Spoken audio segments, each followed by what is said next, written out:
Upaya meningkatkan kesadaran warga untuk taat protokol kesehatan terus digencarkan Satuan Polisi Pamong Praja di Pasar Rawasari Cempaka Putih, Jakarta Pusat. Senin siang, petugas mendatangi satu persatu lapak pedagang yang melanggar aturan protokol kesehatan.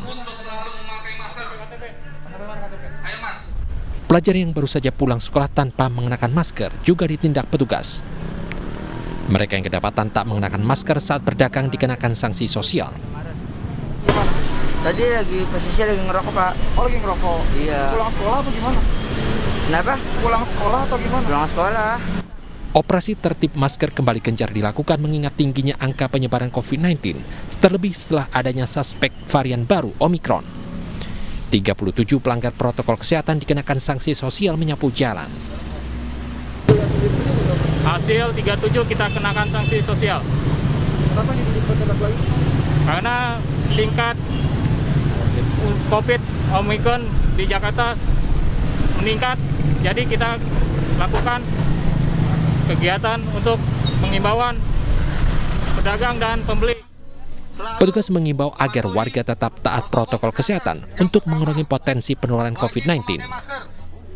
Pada Selasa 11 Januari 2022, angka positif COVID-19 di Jakarta bertambah 537 kasus.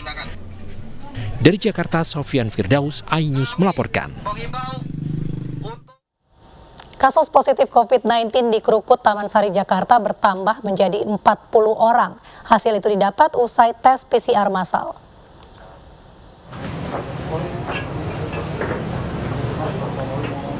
Warga RW 02 Krukut Taman Sari, Jakarta yang terpapar COVID-19 terus bertambah.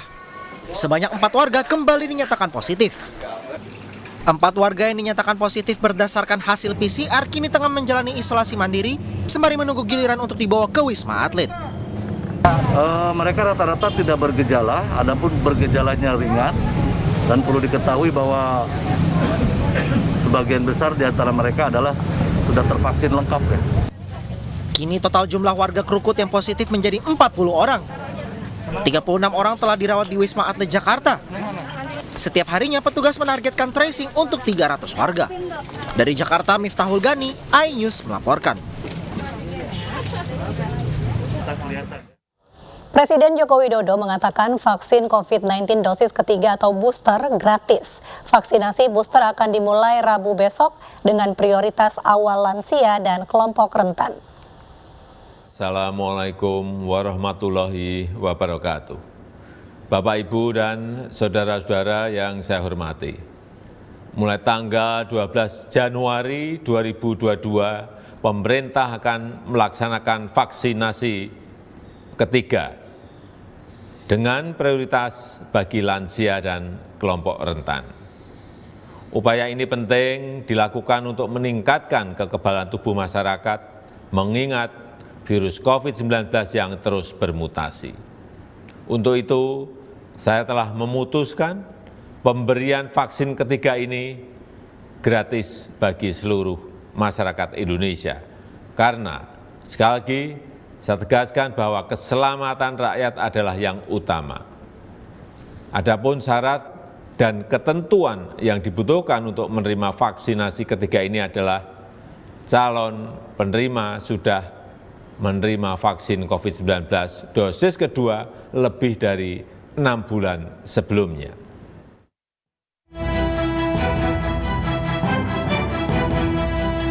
Vaksin booster akan diberikan secara gratis untuk seluruh masyarakat Indonesia yang berusia 18 tahun ke atas dan telah menerima vaksin dosis kedua minimal 6 bulan sebelumnya. Pada tahap awal, vaksin booster diprioritaskan untuk para lanjut usia dan kelompok rentan yang masuk dalam daftar penerima bantuan iuran BPJS Kesehatan. Masyarakat yang termasuk dalam prioritas penerima vaksin booster dapat mengecek tiket dan jadwal vaksinasi di website dan aplikasi Peduli Lindungi.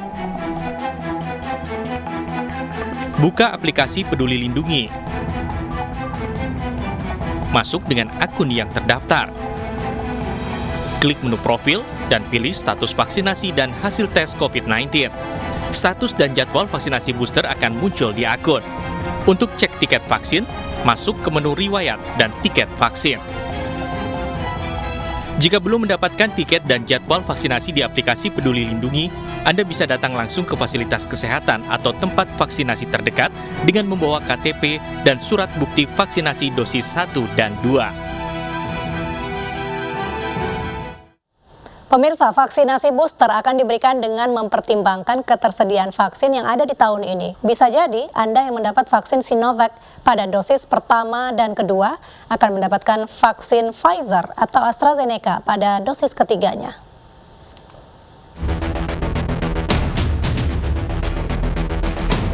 Ketersediaan vaksin yang ada di tahun ini akan menjadi pertimbangan dalam memberikan vaksinasi booster.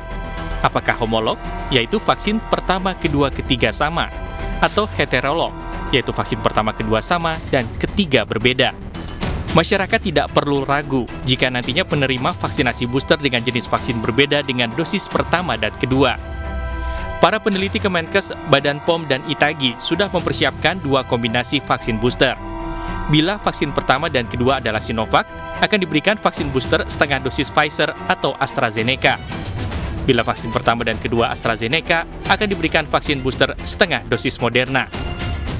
Ini adalah kombinasi awal dari rezim vaksin booster yang kita akan berikan berdasarkan ketersediaan vaksin yang ada dan juga hasil riset yang sudah disetujui oleh Badan POM dan ITAGI yang nantinya bisa berkembang tergantung terhadap hasil riset baru yang masuk dan juga ketersediaan vaksin yang ada. Vaksinasi booster akan dilakukan di fasilitas pelayanan kesehatan milik pemerintah, mulai dari puskesmas hingga rumah sakit pemerintah pusat maupun daerah dan atau fasilitas pelayanan kesehatan yang ditunjuk. Di Lampung, vaksinasi untuk anak usia 6 hingga 11 tahun digelar secara massal bersamaan dengan vaksinasi serentak di 34 provinsi. Dalam vaksinasi ini, Kapolri juga menginstruksikan akselerasi ke lansia.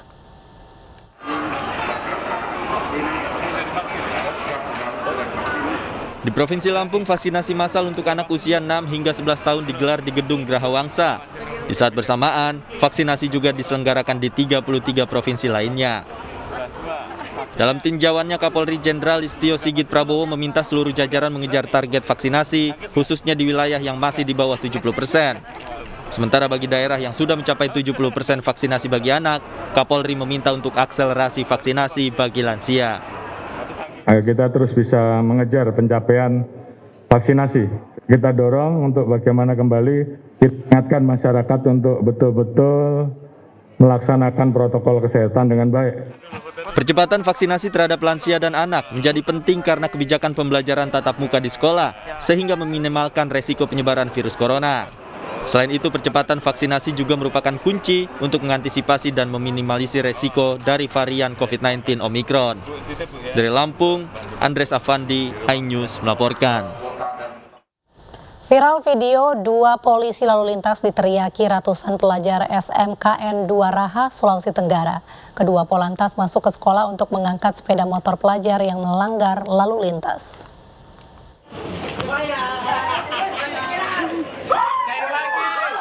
Dua anggota polisi lalu lintas Polres Muna yang masuk ke dalam SMKN 2 Raha di Jalan Macan, Kabupaten Muna, Sulawesi Tenggara Selasa pagi diteriaki ratusan pelajar. Para pelajar berusaha menarik perhatian saat mengangkat sepeda motor milik pelajar yang melanggar lalu lintas. Pelanggar lalu lintas merupakan sepeda motor milik pelajar SMKN 2 Raha, kelas 12. Saat itu pelajar berkendara menggunakan knalpot tidak standar, tidak memiliki plat nomor kendaraan, dan tidak menggunakan helm. Dalam melaksanakan patroli, menemukan suatu kendaraan yang dibawa salah satu siswa itu tidak menggunakan helm, kemudian kendaraan bogar, tidak punya plat, kemudian motor itu tinggal rangka, tidak ada faktor pendukung yang lain. Pada saat itu anggota melakukan pencegahan, sepeda motor itu lari ke salah satu sekolah yang ada di Raha.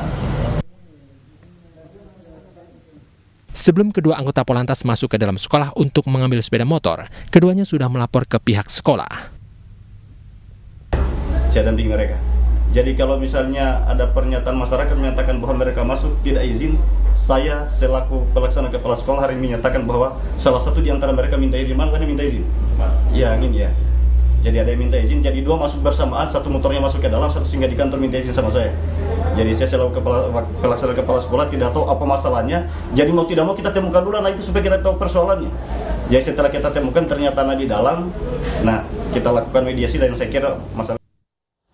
Seorang petugas kebersihan mengembalikan tas jinjing berisi emas 97 gram yang ditemukan di toilet Bandara Kuala Namu. Informasinya sesaat lagi.